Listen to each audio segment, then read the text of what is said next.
Hello super Indians, मेरा नाम है प्रशांत और स्वागत है आप सबका सुपर सैटरडे के एपिसोड नंबर 101 में। काफ़ी शुभ नंबर है गाइस, तो आज की वीडियो भी कुछ वैसी ही होगी बिकॉज आज कई सारे न्यूज़ एंड अपडेट्स हैं। जैसे कि एमसीयू को उसका सेंट्री मिल चुका है, डेडपूल 3 एमसीयू को रिबूट करने वाली है और कई सारे। तो सारे अपडेट्स जानने के लिए वीडियो को एंड तक ज़रूर देखना क्योंकि इस बार अपडेट्स दिलचस्प है। और मेरी आवाज़ थोड़ी सी ख़राब है गाइस, तो प्लीज़ उसे इग्नोर कर देना क्योंकि अब तक तुम लोगों ने नोटिस कर ही लिया होगा। तो बिना किसी देरी के चलिए शुरू करते हैं। तो हर बार की तरह इस बार भी हम शुरू करेंगे मार्वल के अपडेट से। तो सबसे पहली अपडेट ही यही है कि डेडपूल 3 की एक सिनॉप्सिस आ चुकी है और उस सिनॉप्सिस के बाद कई सारे फैंस अब ये स्पेक्यूलेट करने लग गए हैं कि डेडपूल 3 एमसीयू का रिबूट करने जा रही है। हाँ जी, एमसीयू की हिस्ट्री बदलने वाली है। आओ असल मामला बताता हूं। तो एक जापानीज मार्वल वेबसाइट पर यह सिनॉप्सिस अपडेट करी गई जिसमें लिखा है the irresponsible hero Deadpool will change the history of the MCU with Wolverine. वैसे ये सिनॉप्सिस जापानीज में थी और इसे फिर सबने ट्रांसलेट किया और तभी से फैंस ये थियरीज बना रहे हैं कि एमसीयू का वो रिबूट जो सीक्रेट वॉर्स के बाद आना था, कहीं वो 3 साल पहले यानी 2024 में ही ना आ जाए। वैसे एमसीयू के फेज 5 की जैसी हालत है, इन्हें रिबूट की तो सख्त जरूरत है। और अगर डेडपूल 3 रिबूट ना भी कर पाई पूरी तरह तो भी इन्हें फेज 4 के इवेंट्स को तो जरूर से रिबूट मार देना चाहिए, एक नई हिस्ट्री वाली फेज 5 के लिए, जहां अब कैंग का एग्जिस्टेंस रीराइट हो चुका हो एटलीस्ट, तभी वो फेज 6 को ढंग से सेटअप कर पाएंगे। और मैं भी ऐसा इसलिए कह रहा हूं बिकॉज एक्समैन फर्स्ट क्लास के डायरेक्टर मैथ्यू वॉन का भी यही मानना है कि डेडपूल 3 मरे हुए एमसीयू में जान फूंक देगी। वैसे इन सब पे तुम सबका क्या मानना है गाइस, कमेंट्स में जरूर बताना। नाउ अगली 2 बड़ी अपडेट्स हैं थंडरबोल्ट्स मूवी से। अब स्टीवन यून के जाने के बाद एक और एक्टर ने थंडरबोल्ट्स मूवी को अलविदा कह दिया है और वो है आयो एडेबरी। आयो इस मूवी में एक मिस्ट्री कैरेक्टर प्ले करने वाली थी और उनका प्रोजेक्ट छोड़ने का रीजन भी सेम है, यानी कि शेड्यूल कॉन्फ्लिक्ट्स।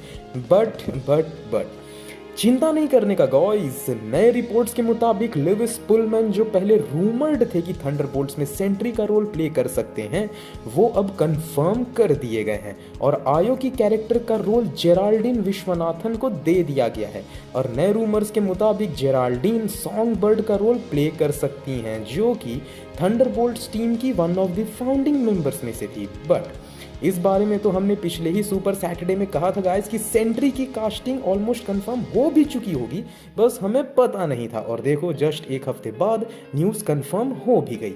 वैसे अब तुम सब बताओ गाइस कि तुम एमसीयू में कैसा सेंट्री देखना पसंद करोगे, यानी एकदम डार्क या फिर एकदम ओवर पावर्ड।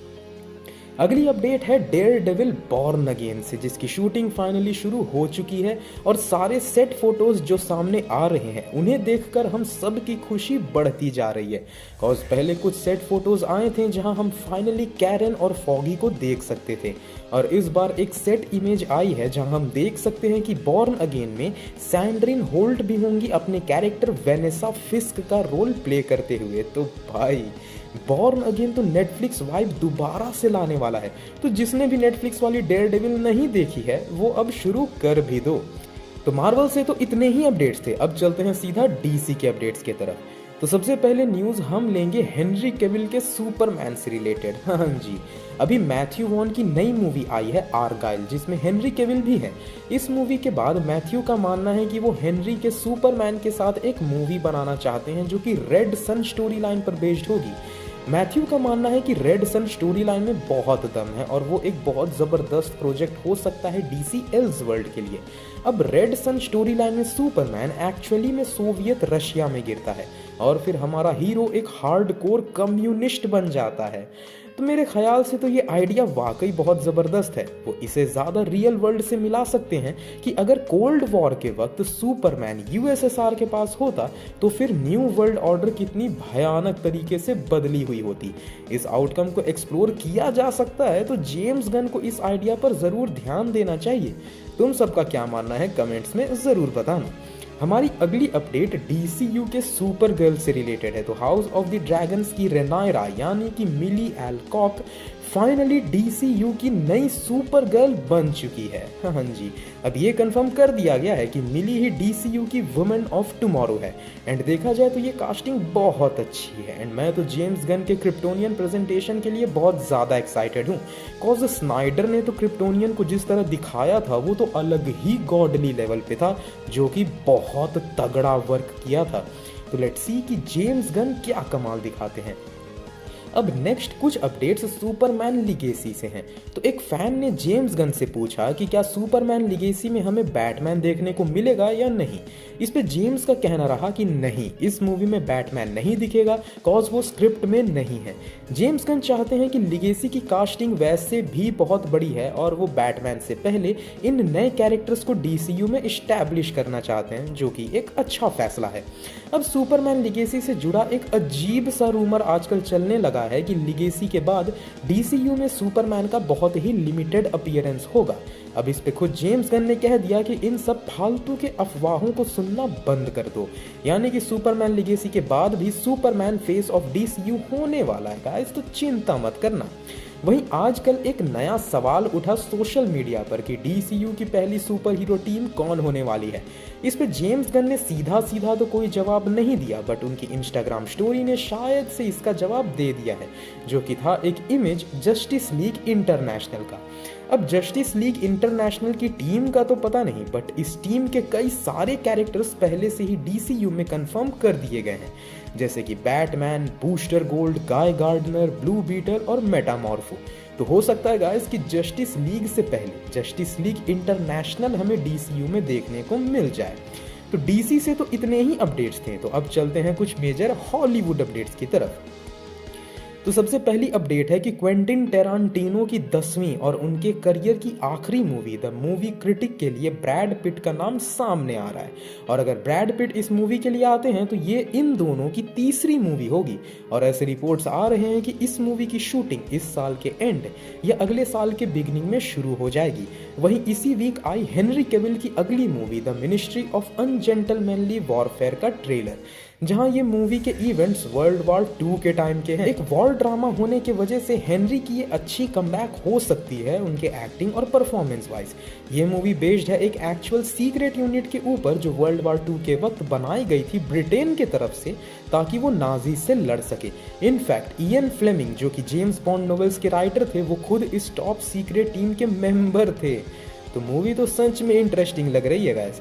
तो गैस हॉलीवुड अपडेट्स तो इतने ही थे। अब बारी है हमारे वीकली देसी सेगमेंट सुपर सिनेबार का। तो सबसे पहले हम शुरू करेंगे बॉक्स ऑफिस अपडेट से। तो पिछले हफ्ते आई मूवी फाइटर अच्छी तो रही, बट अब इसका बॉक्स ऑफिस रन ठंडा पड़ता नजर आ रहा है। मूवी अपने 8वें दिन में इंडिया में 146 करोड़ की कमाई की है और वर्ल्ड वाइड इसने 240 करोड़ कमा लिए हैं। आंकड़ों के हिसाब से ये मूवी अच्छी कमाई कर गई है, बट ये मूवी एक्चुअली इससे ज़्यादा डिजर्व करती थी। बट स्टिल ऋतिक का करियर सच में अपने गोल्डन फेज में चल रहा है, ये बात तो मानना पड़ेगा। नाउ हमारी अगली अपडेट है YRF के स्पाई यूनिवर्स से। तो इस स्पाई यूनिवर्स में इंक्लूसिविटी लाने के लिए अब एक फीमेल स्पाई मूवी अनाउंस करी गई है, जिसमें आलिया भट्ट और शार्वरी वाघ लीड रोल्स में होंगी। और इस मूवी को उसका डायरेक्टर भी मिल चुका है, जो है इस साल आई मिनी सीरीज रेलवे मैन के डायरेक्टर शिव रावल। अब शिव पहले फैन और धूम 3 जैसी मूवीज के असिस्टेंट डायरेक्टर रह चुके हैं, तो उन्हें YRF के साथ काम करने का तो तजुर्बा है। तो अब देखना होगा कि ये स्पाई यूनिवर्स की मूवी कैसी होती है। अगली अपडेट है कि टाइगर श्रॉफ और खिलाड़ी कुमार की अगली मूवी बड़े मियाँ छोटे मियाँ की शूटिंग अब रैप अप हो चुकी है। इस खबर को खुद अक्षय ने अपने इंस्टाग्राम पर शेयर की थी एक अजीब से ग्रुप फोटो के साथ। लोकेशन तो जॉर्डन की थी, तो लेट्स सी कि ये मल्टी स्टारर मूवी कितनी ऑसम और धमाकेदार होती है। अगली अपडेट है कि सेक्रेड गेम्स और मसान के राइटर वरुण ग्रोवर की अगली मूवी ऑल इंडिया रैंक का पहला पोस्टर आ चुका है, जिसे आप सब अपने स्क्रीन पर देख सकते हो। मूवी एक स्लाइस ऑफ लाइफ और ड्रामा कॉमेडी होने वाली है, जो कि 23 फरवरी को रिलीज होगी और ये वरुण ग्रोवर की डायरेक्टर डेब्यू मूवी भी होने वाली है। अब सबको तो सलमान खान की नो एंट्री मूवी तो याद ही होगी। तो न्यूज़ ये है गाइस कि नो एंट्री 2 अब अनाउंस हो चुकी है, जिसके डायरेक्टर अनीस बाज़मी ही होने वाले हैं। बट नई बात यह है कि इस मूवी में वो पुरानी कास्टिंग नहीं होने वाली। अब नो एंट्री 2 में होने वाले हैं लॉर्ड वरुणाल्डो यानी कि वरुण धवन, अर्जुन कपूर और दिलजीत दोसांझ। अब गाइस मैं दिलजीत को लेकर कॉन्फिडेंट हूँ कि बंदे की कॉमेडी वाकई अच्छी है, बट वरुण और अर्जुन कपूर पता नहीं ये मूवी कैसे निकल कर आएगी। तुम अपना ओपिनियन कमेंट्स में ज़रूर बताना।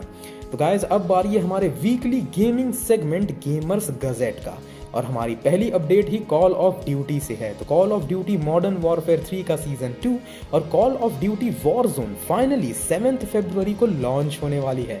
इनमें नए गेम मोड्स होंगे, एक नई 6v6 मैप होगी, एक नया वॉर मैप होगा ऑपरेशन टिन मैन नाम का, और साथ ही न्यू वॉरलॉर्ड और एक निंजा वेस्ट भी होगा। तो कॉल ऑफ ड्यूटी फैंस तैयार रहना। अगली अपडेट है कि हॉरर गेम अंटिल डॉन का रीमेक आ रहा है PS5 और PC प्लेटफॉर्म के लिए। साथ ही नाइटमेयर 3 भी सारे गेमिंग प्लेटफॉर्म्स पे अवेलेबल होगी इसी 2024 में। वहीं एक होलसम स्कूबा डाइविंग, फिशिंग और sushi restaurant managing game Dave the Diver इसी अप्रैल रिलीज होने वाली है। एंड मई में ही इसमें एक गॉडजिला अपडेट भी आएगा। वहीं एक popular survival action RPG game V Rising इसी साल PS5 पर आने वाली है। एंड साथ में एक बड़ी अपडेट गाइस, Xbox और Ubisoft पब्लिशर्स की एक सेल होने वाली है इसी हफ्ते, जहां Assassin's Creed series, Avatar, Ghost Recon, Break Point, Rainbow Six Siege, Far Cry और ढेर सारे गेम्स सेल्स पर डाले जाएंगे। तो तैयार रहना। और हमारी आखिरी अपडेट है कि ड्रैगन्स डॉगमा 2 गेम 22 मार्च को रिलीज होने वाली है PS5, Xbox और PC तीनों ही प्लेटफॉर्म्स पे। तो गाइस ये थे इस वीक के सारे मेजर न्यूज़ अपडेट्स। अगर आपको ये वीडियो पसंद आई हो तो इस वीडियो को लाइक करें और अपने दोस्तों के साथ शेयर ज़रूर करें। और ऐसे ही सुपर ऑसम कंटेंट और अपडेट्स के लिए हमारे चैनल सुपर इंडिया को सब्सक्राइब कर दें। पीस।